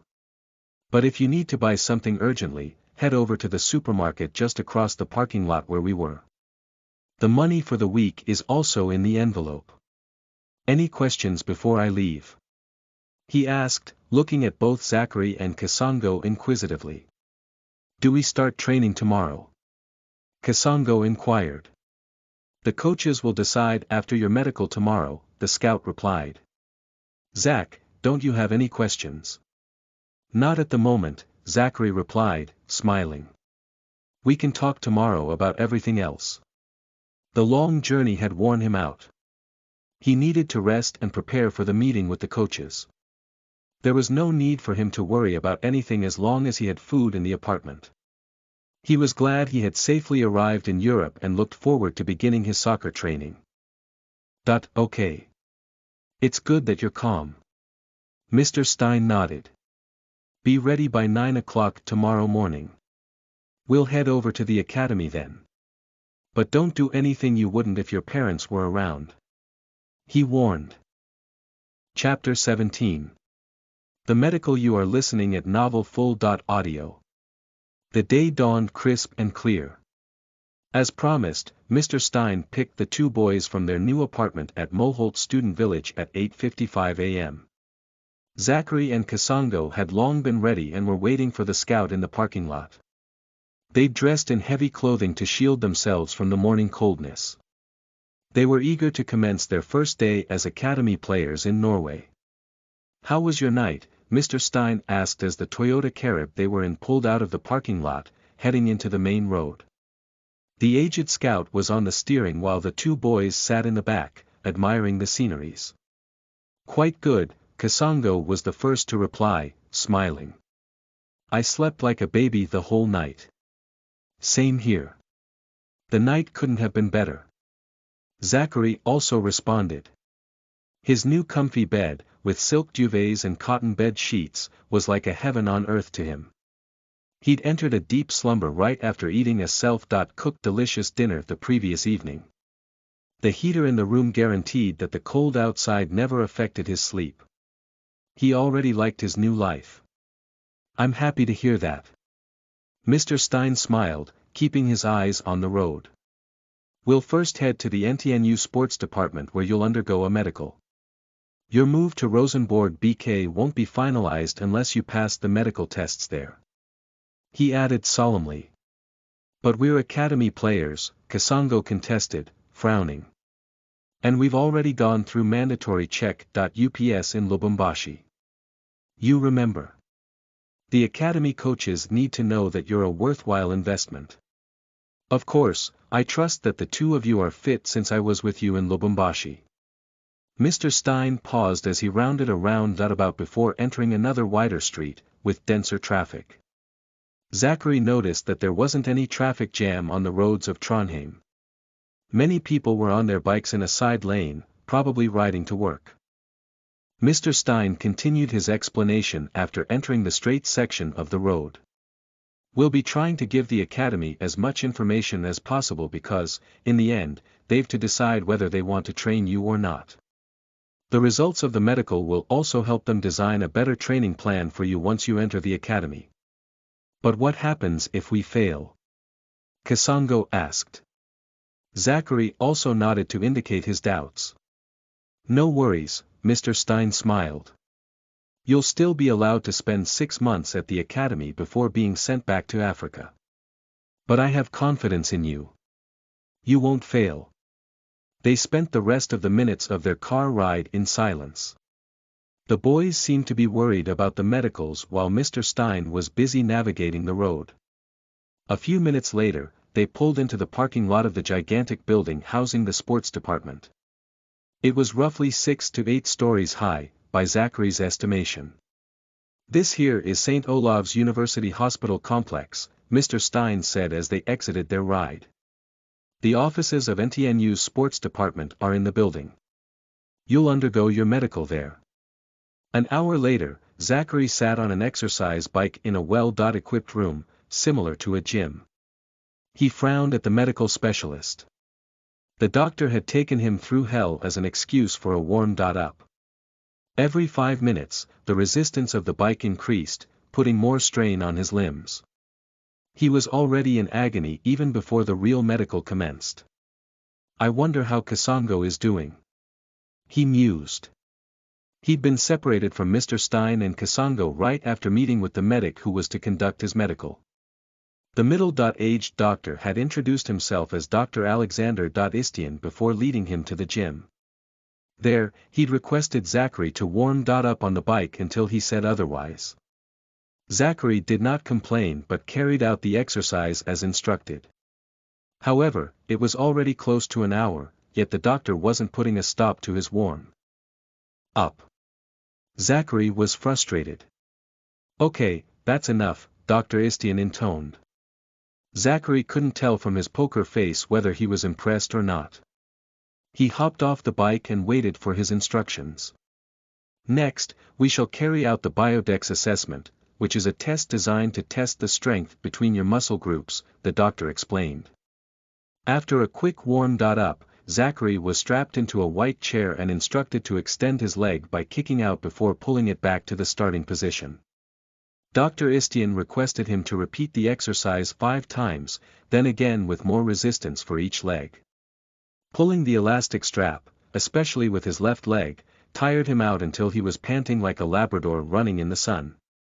Later, the doctor instructed Zachary to run on a treadmill at varying speeds while breathing into a mask to determine his aerobic capabilities.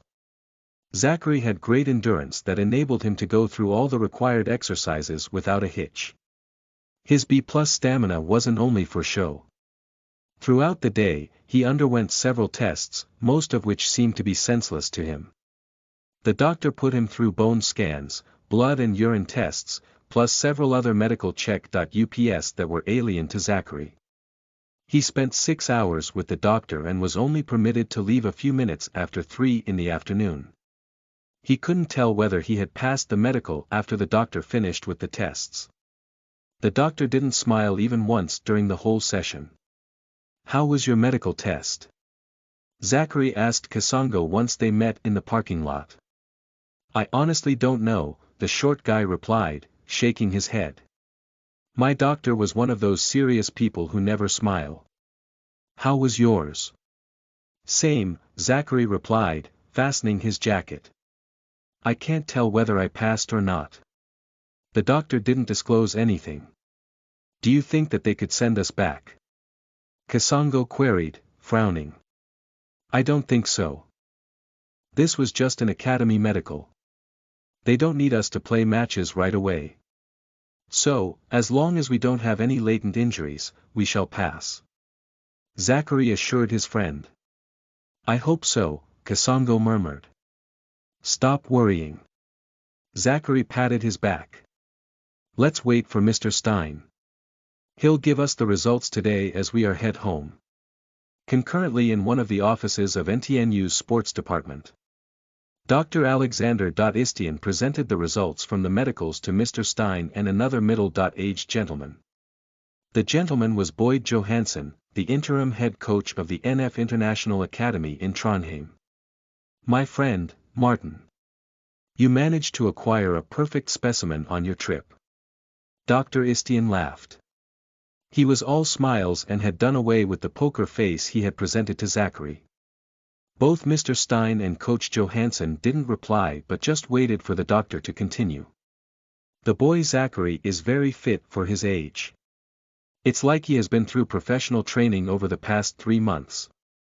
His skeletal range of movement is simply excellent. I checked his joints and pelvic muscles and noticed that they were in great shape. I can boldly hypothesize that he has good lower body mobility and perfect body coordination. Are you sure that he wasn't part of a professional team? He inquired, looking doubtfully at Mr. Stein. He's just about to make 16. Which professional training could he possibly get in Congo? Does he have any red flags? What about his left leg? Mr. Stein's words came out at the pace of a machine gun. He'd heard some rumors about Zachary's left foot being injured and wanted to confirm their validity. He even ignored the advice of the Nantes scout and insisted on recruiting him. What injury? Dr. Istian scoffed. As a doctor, I can tell you this. The boy's bones have never experienced any fractures. The strength of his left foot is phenomenal. I tested it several times to check for any weak spots in his leg. Muscles, but there were none. That's great news for me, Mr. Stein yelled, smiling. We still don't know anything about his soccer skills, Coach Johansson cut in. Didn't I hand you my report about the boy? Mr. Stein frowned. You didn't carry out any practical tests to measure his skills. The interim head coach shook his head, sighing. You just let him play against non-professionals who might have been amateurs at soccer, for all we know. What did you expect?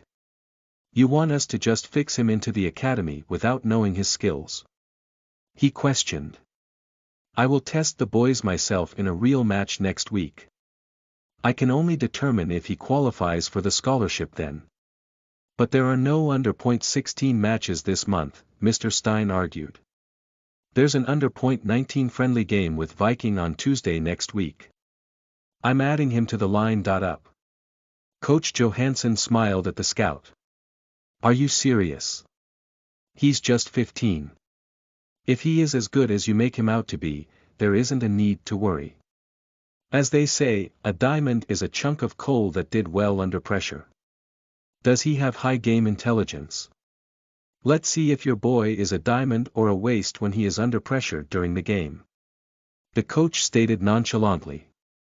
Alex, help me out here. Mr. Stein turned towards the doctor after noticing that he couldn't reason with the coach.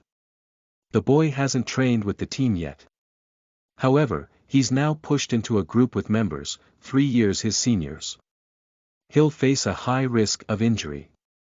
The doctor turned and started typing on his computer as if he'd never heard a word from the scout. He seemed to be implying that he wouldn't take part in their argument. Martin, Coach Johansson cut in. My decision is final. He'll train with the boys on Friday and Monday before taking part in the game on Tuesday. I don't need him to do much in the game. He just has to perform above average. NVD. Doctor, what about the other boy? The coach turned his attention back to Alexander. Oh, yes. My colleague tested the second boy. I've his report here. The doctor said, picking up one of the files on his desk. He looked through the file before continuing. He's average. Not too fit but not too shabby either. He has good lower limb strength and good stamina. However, his body fat is slightly on the higher end. His test didn't find any red flags within his body. So, he can join the academy. He concluded his account, closing the file. High body fat. The coach mumbled, frowning. I'll give him only a month to get fully fit. Otherwise, I'll have to send him back after 6 months. I hate lazy players the most. Why were you doing this? Mr. Stein asked. Doing what? Picking on the players I've brought in. Coach Johansson looked at the scout and shrugged. I treat all my players the same. As long as the 2 boys meet my requirements, they'll have nothing to worry about. Doctor. If there is nothing else, I'll be heading to the training grounds. My players are waiting. He excused himself, leaving the other 2 men in the room. Boyd is sometimes a pain in the ass, Mr. Stein commented after the coach had left. You have to understand that he's under a lot of pressure to perform. Setting stringent selection criteria is one of the strategies he's using to meet his goals. He's still an interim after all.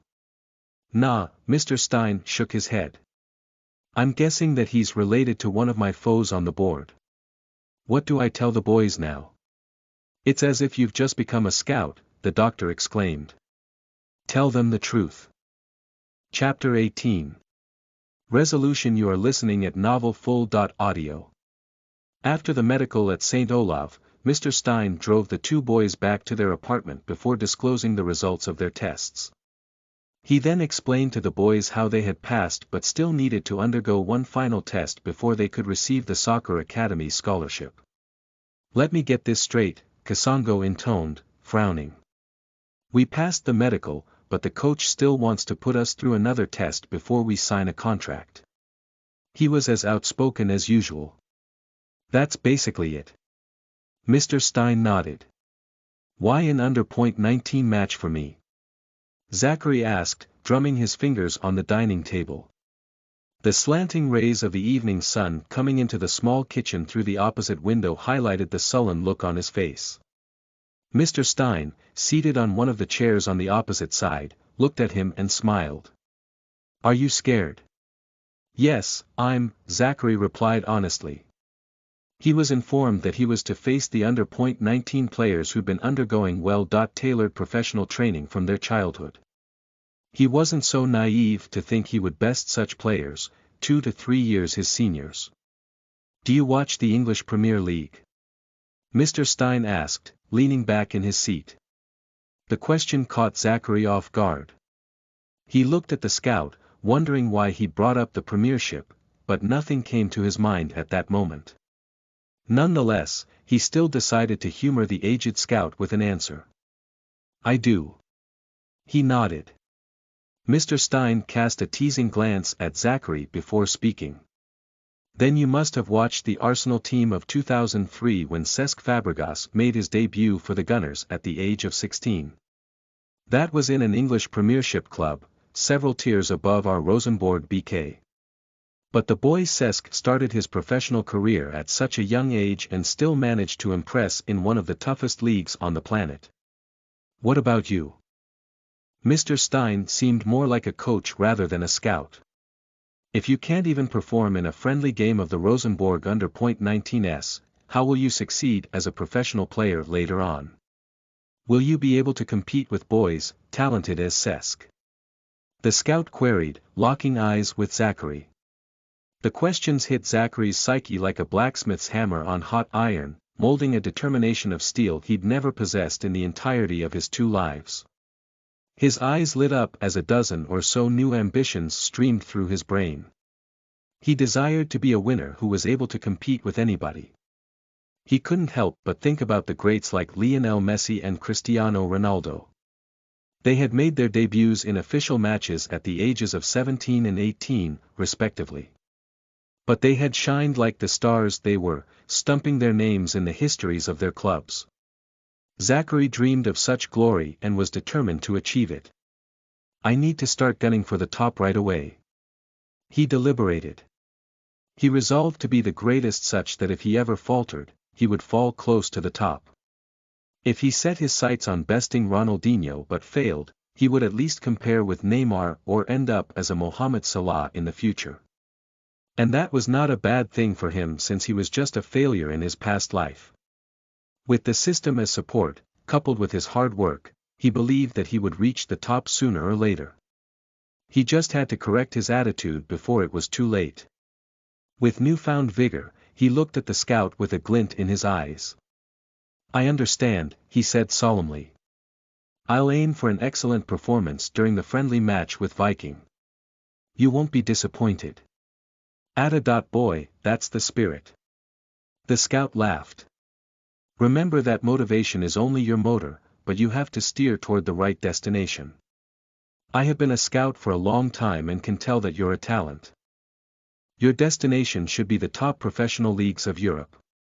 Zachary was embarrassed by the praise since he'd used a Systems Vitality enhancing elixir to improve his physique. He simply maintained a poker face as he continued listening to the scout's words. Your physique is strong enough to support you in the under .19s. You simply need to grow some extra balls, stay calm, and perform. If you do, some doors you never thought existed might be opened. Mr. Stein added, voice turning dramatic at the very end. What do you mean? Zachary hurriedly inquired. He could tell that there might be a hint somewhere in the scout's monologue. You didn't hear this from me, Mr. Stein murmured as if he was hiding his speech from a hidden entity somewhere in the small kitchen of their apartment. He looked comical. If you play well, you may catch the eye of Rosenborg's head coach. I'm sure that he'll be present for the game since he's looking for new players to join the senior team. You may escape the fate of staying in the academy for a period greater than 6 months if he notices you. Really? Both Zachary and Kasongo exclaimed in unison, jumping up from their seats in surprise. They longed to play soccer as professionals. Debuting quicker was their goal. It's the truth. The old man smiled slyly. How can I get into the line? Up of that match, Kasongo grumbled like an aggrieved housewife. And why does Zach get all the good opportunities? Kasongo, don't get me started on your incompetence, the scout said, frowning. How can a young sportsman like you have excess body fat? What have you been eating? You better take your fitness training seriously. Otherwise, I'll tell Coach Damata to inform your old man. You can say goodbye to soccer forever. He harumphed. I'm sorry, Mr. Stein, Kasongo pleaded. I'll train seriously starting tomorrow morning. I hope so. But hold that thought. I'll be taking you to acquire your temporary residence permits from the police tomorrow. After that, you'll be able to open a Norwegian bank account where we'll deposit your allowances. When do we depart? Kasongo asked. 8:30 in the morning, Mr. Stein replied. We need to finish all your immigration procedures by noon since Zach will need to attend the pre-match training session with the under-19s tomorrow afternoon. Kasongo, you'll come with me to check out the gym where the two of you will be training during your first 6 months here. Do we need to pay for the gym? Zachary cut in before the scout could continue. He'd already chanced upon a small gym in his building's basement earlier that day. It could satisfy all his needs without the need to pay for expensive membership in the city center. He didn't wish to spend his allowance on anything unnecessary. You don't have to worry, Mr. Stein replied, smiling. As long as you use the gym between 6 to 8 a.m., you won't have to pay a single cent. Oh, that's great. I'll be sure to check it out on Saturday. His training with the under-19s was only on Friday and Monday. He would have the whole weekend to check out the gym. Chapter 19. Pre-match training sessions. You are listening at novelfull.audio. The next day, Zachary received his temporary residence permit from the police station and managed to open a bank account. Surprisingly, Mr. Stein banked the 14,000 Norwegian kroner that was his monthly allowance soon after. He seemed not to mind the fact that Zachary had not yet signed a contract with either the Rosenborg team or the NF Academy. When Zachary queried him about the issue, he just flashed a smile before telling him to perform well during the match on Tuesday. At noon, Zachary returned to Moholt and ate light lunch before starting his preparations for his first training session later that day. Since the Rosenborg senior team was using the Lerkendal Stadium that afternoon, the coaches had organized for the under-19 training session to take place at the Death Valley Fotballbanen. It was a soccer pitch owned by NTNUI, the largest sports club in Norway. Zachary reached the pitch at around 2:30 p.m. He'd no trouble locating the Death Valley since Mr. Steins had already brought him there earlier that day. On arrival, he noticed that more than 20 players were already dressed and going through light warm-ups on the sidelines. They were an intimidating bunch. The majority were Caucasians, standing at almost 6 feet tall, with physiques seemingly more muscular or comparable to his. There was only a single African player in their midst with a dark brown skin tone and hair shaped into a mini afro. Zachary supposed that he was probably not very famous in his previous life since he couldn't identify him. Running beside him was the only player Zachary recognized among all the boys on the pitch. He was a tall fellow with neck-length black hair named Ole something. Zachary recalled Ole playing for the French team Saint-Étienne in a match against Lyon during his past life. The midfielder was hard to forget since he shared a name with one of Norway's greatest players. Zachary didn't bother the group of players and quickly donned his new soccer attire. He'd bought several sets of jerseys and a new pair of Nike boots after receiving his allowance earlier that day. Soon enough, Zachary, fully dressed in a light green attire, started warming up alone on the sidelines. He started off by marching on the spot before running from one corner flag to another, along the goal line. He made sure to include some forward and backward sprints in his routine when he pumped his arms up and down in rhythm with his steps. Salty droplets flowed down his face like soft tropical rain, dripping onto the artificial turf of the pitch. But Zachary didn't stop the routine until he felt that his muscles were active and ready for intensive soccer drills. During the short career of his previous life, he'd come to understand the importance of warming the body before any intensive exercise. It would help increase his flexibility while reducing muscle soreness and lessening the risk of injury. Zachary concluded his warm-up with some light stretches before returning his attention to the other players. He wanted to spy on some of their talents using the system. He was a staunch believer of the "know your competitor as you know yourself" principle. Zachary picked up one of the stray balls from the sidelines before clicking on the snooping dot tool. He had to be in contact with a ball for the tool to function. Ding! Zachary focused on the interface as soon as the familiar system notification sounded. Cross-hairs similar to those of a sniper Android game had appeared on the screen. A few words were above and below them. Asterisk snooping tool activated. Focus the virtual scope on the subject to assess their talent. Allowed usage for a single month. June 6. Zachary focused the virtual cross-hairs on Ole, the only midfielder he recognized on the pitch. Ding! Subject. Ole Selm.sag. 16 years talent assessment. Grade.A. Asterisk user stats. Physical fitness. A+. Soccer technique. A+.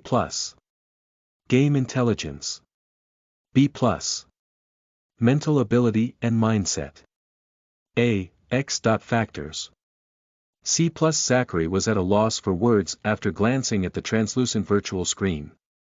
He wondered whether all the players on the team were A.grade talents. The boy Ole was just slightly older than him but with much better stats. The only stat Zachary bested him was the game intelligence that he had luckily elevated due to his acquisition of the Zinedine visual juju. What surprised Zachary the most was the boy possessing a C+ grade for the X. Factor stat. To this point, he didn't understand what the attribute represented. On his user.stats interface were the glittering words, "No info available as of yet." The system had left him with no clue about how to improve his X. Factor. Zachary was about to continue his spying but noticed that the coaches had arrived. They had just blown the whistle calling everyone to the center circle. Zachary closed the virtual screen and dashed off towards the coaches. He was eager to begin his first training with the Rosenborg under .19s. "Is Zachary Bemba here?" One of the two coaches hollered out after making a short address to the players seated in the center circle. "Here." Zachary, seated at the back of the group, raised his arm as he replied. He'd noticed that the middle-aged bald coach who'd called his name was somewhat too tall for his build, as if he stopped growing only to be stretched on one of those medieval racks a half-foot more. His face was mostly obscured by a scraggly red beard that clung to his skin like ravaged ivy tendrils. "So, you're the Zachary," the coach intoned, starting to observe him with a predator's unwavering attention. There was a hardness in his eyes, a kind of coldness married to a seriousness. It was the look of a no-nonsense coach. At that moment, Zachary knew that he was in for some tough time if he didn't manage to impress. And the coach's ensuing few words proved his conjecture. "Welcome to the team," he said after observing him for a few seconds. "But keep in mind that you're still in a probationary period. I hope old man Stein filled you in on this." He looked at Zachary inquisitively. "Yes, he did," Zachary replied, choosing to ignore the confused expressions of the rest of the players in front of him. Zachary supposed that they weren't aware of his addition to the team. Mr. Stein had warned him not to antagonize the coach while touching upon some of the conditions he was to fulfill before sealing his move to Norway. "If your performance is subpar during these 2 training sessions, I won't bother including you in the line-up for the match on Tuesday. Are we together?" "Yes, coach," Zachary replied, unfazed by the coach's words. During his past life, he'd come to understand that coaches loved one thing the most: winning. This occupational hazard made coaches prone to loving players who performed well and lusted for victory. Zachary needed to show the coach that he was such a player starting from his first training with the Rosenborg under .19s. And he did just that over the next 2 sessions of pre-match training. On that Friday, the training session focused on scrutinizing the physical condition of the players that would partake in the match. All the players went through fitness drills that tested their flexibility, agility, and stamina. Zachary vigorously completed all the required drills, as instructed by Coach Boyd Johansson. When it was time for running the speed and agility cone exercises, he did double the required number. Zachary understood the importance of physical training and decided to outdo himself with his young body. He'd heard that Cristiano Ronaldo managed to rise to the top by doing such inhumane fitness conditioning from a young age. Zachary had no way to verify such rumors. However, he wished to emulate such hard work to keep himself fit throughout his career, and above all, improve his agility. He silently completed the day's training without wasting any time on needless chatter with the others. He had no luxury for such since he was yet to join the team. In the meantime, all he could think about was how to impress the coaches. Zachary would have all the time to bond with the other players after performing well during the match on Tuesday. The Monday training session focused on drilling the match formations into the players' style of play. The coaches organized several 6. versus .4 team training drills that focused on passing and team play. Zachary tackled like a soccer maniac, intercepted balls like the future N'Golo Kanté, and continuously performed some crazy off-ball movement when he participated. It was as if he had endless stamina with a nitro engine tied to his butt. By the time drills were over, most of his new teammates were treating him with respect as a hard-working player who was never fatigued. The training had revealed to them that Zachary was the kind of player anyone hated having as an opponent. He was good at all the dirty jobs like the tackling needed for the team. However, there were a couple of the under .19 players not convinced or, more likely, too inflamed with jealousy to respect a 15-year-old newbie fresh from Africa. Some even insulted him, making sure that he heard their verbal abuse. They nicknamed him the mindless Shrek, either due to his extreme enthusiasm towards training or his outfit. In the 2 pre-match practice sessions, his default attire had been all green, from the shirt to the boots. Zachary did not bother with the few simple-minded teenagers. He'd already learned his lesson during the Lubumbashi trials and wouldn't pick a fight. He was in Europe to play soccer and make some good money. He wouldn't let his anger get in the way of that. He turned a blind eye to the few boys and completed his cooling down routine while awaiting the line up from the coaches. And he didn't have to wait long. A few minutes later, Coach Johansson blew the whistle and beckoned everyone into the center circle. "Thank you for attending today's training," he began after all the players were seated on the smooth turf of the Death Valley. "I have already said all that there is earlier during the training and won't waste your time with any long speeches." He grinned, letting his gaze roam all over the players that were eagerly waiting for the line. Ups. He seemed to relish in the tension hanging in the evening air. The players, including Zachary, didn't make any disgruntled noises to pressure the coach into rushing his address. They silently waited for him to advance at his own pace. Not a single player would blunder in such a way on the eve of a big game. "Sir. It's almost 7. Coach Johansson's assistant, BJ.RN Peters, reminded him. "Oh," he said, flipping his notebook open. "The provisional squad for tomorrow's game against the under .19s of Viking FK will be as follows. Goalkeepers, Evan Barley, Grant Anderson. Defense, Simon Wallberg, Emil R.K., Christopher Osbach, Espen Schmitz, and Ulrich Ballstad. Midfield, Marcus Henriksen, Fredrik Midtsch, Ole Selnes, and Zachary Bemba. Forwards, Mushaga Bakna, Jonas Svensson, and Germund Asen. For those selected, make sure you are at Lerkendal by 3:00 p.m. tomorrow. We will have a team meeting before the match. Those not on the line. Up can try harder for the next match. Dismissed." The coach concluded. Ednel.co. Chapter 20. First match in Europe. You are listening at novelfull.audio.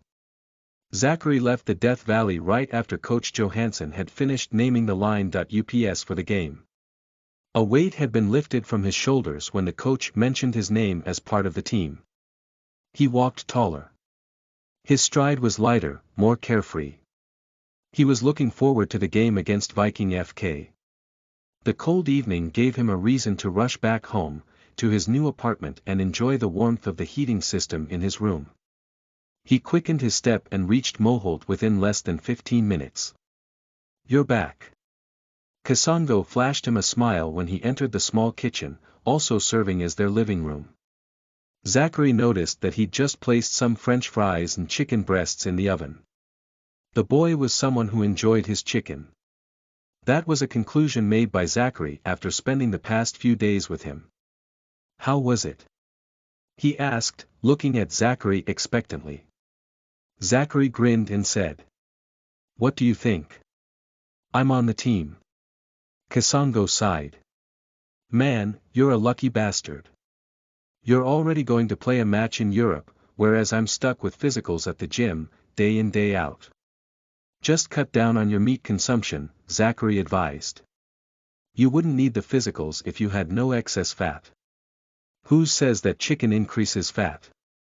It's just because of my height that I've issues with my body fat percentage," Kasongo argued.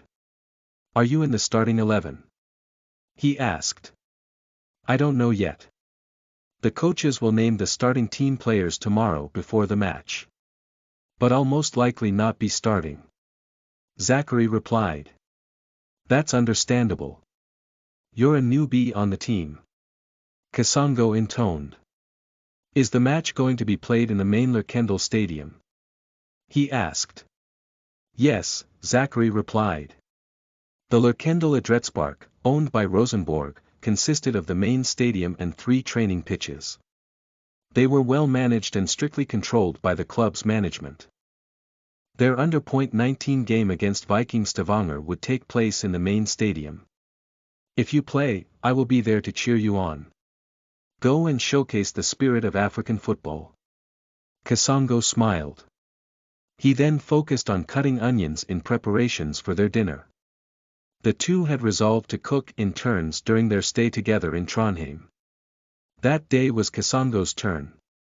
Zachary didn't talk at length with Kasongo that night. He washed up, ate dinner, and headed back to his room to sleep by 9 p.m. He was tired mentally and physically. The training had emptied his energy reserves. However, he was glad that he'd taken another step towards achieving his dream of becoming a pro soccer player on the international stage. Zachary felt good as he crawled beneath the sheets. He slept well that night, dreaming of himself lying in a bed of dollars. The day of the match finally arrived. The Nordmen loved their soccer, or rather, their football teams. The people of Trondheim were no exception. Rumors about Rosenborg's under-19 match against Viking Stavanger had spread fast in the small city of Trondheim over the previous few days. They attracted a large number of fans that had arrived at the stadium 2 hours before the start of the match. By 2:30 p.m., the stands behind one of the goalposts were already fully occupied. That was the section of the stadium that often housed the staunch fans, also members of Rosenborg Supporter Club during matches. Kasongo could feel the adrenaline from the pitch to the stands and flowing right around the stadium. It was the sort of tension mixed with excitement that should not have occurred for a simple under-19 match. He was glad that he'd tagged along with a group of new friends to the stadium. And this was a particularly overzealous group of fans. He looked expectantly towards his friend, Zachary. He was among the Rosenborg under-19s warming up between the goalposts that stood sentry at either end of the perfect pitch. He looked the part of a real pro in the black Rosenborg training kit. For Zachary, it was the perfect day with the ideal conditions in which to play his first match in Europe. The weather was gorgeous that afternoon. Blue skies, no wind, ambient temperature, it was more like an absence of weather.